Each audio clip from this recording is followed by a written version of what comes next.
Coach. It just seemed like they ran out of gas a little bit toward the end. Just when you're at this point of the season, how do you guys keep finding ways to keep the energy up in games like this?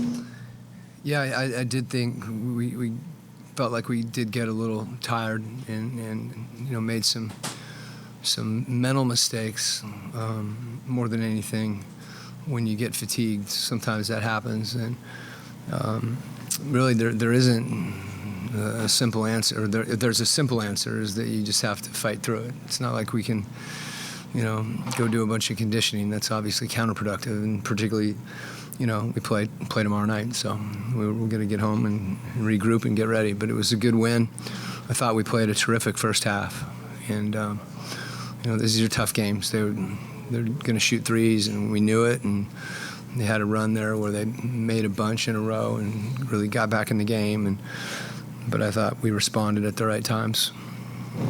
In the first three quarters, you guys shot really well. I think we were about 55% from three at that point. Is that also the product? I know you guys do that in a little bit anyway. But is that also a product of taking advantage of their disorganization a little bit because of new guys coming in? I think I'm just focused on our group, and I think we thought we executed really well. And the ball stuck a little bit later where we weren't getting the same shots. I don't know how many threes we had at halftime, but it didn't seem like we were getting as clean of looks. And I thought that's because the ball stopped a little bit, and that happens. It's the offensive end just becomes harder, and it's something we've talked about and talk about consistently. With Onyeka, he's still playing well in these last couple of games that he's been in the starting unit. Just what have you seen from him as he's progressed through this year? Well, I think we felt like even early in the year, his ball skills, his passing, he's got really good instincts, and you're seeing some of his versatility on the offensive end. I thought defensively, he more and more he's in the right place from a positional standpoint, and that includes out on the perimeter. He had a couple possessions where he was on Buddy Hield. I think Buddy hit one in the first half. He was a little too far off him, and then he made those adjustments. And I think that's, we can keep coaching him, but there are certain things that, he's a smart guy, and he feels those things, and it's just his experiences in those situations. He'll continue to get more and more comfortable. Trey's ability when they were closing in, I think it was 6 a couple times, and he would come down, get a floater, or get to the rim, got to the line. Just the ability for that. How big is that, and does that show his leadership in moments like that? The game got close, and he made a couple plays for us that, were terrific, and we need that from him. That's really important. And then, we talked about it after the game, I think, and he's more aware of it than anybody. When he gets a little tired after, he's carrying a load.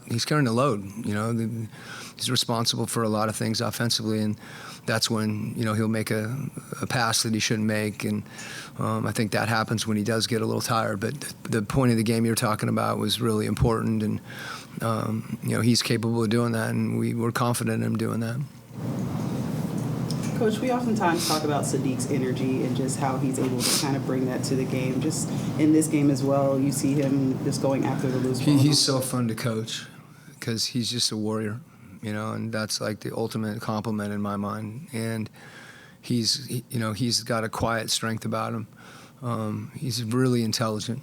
Like he knows what's going on all the time, and you watch him too. He communicates more, and I want him to do more of that.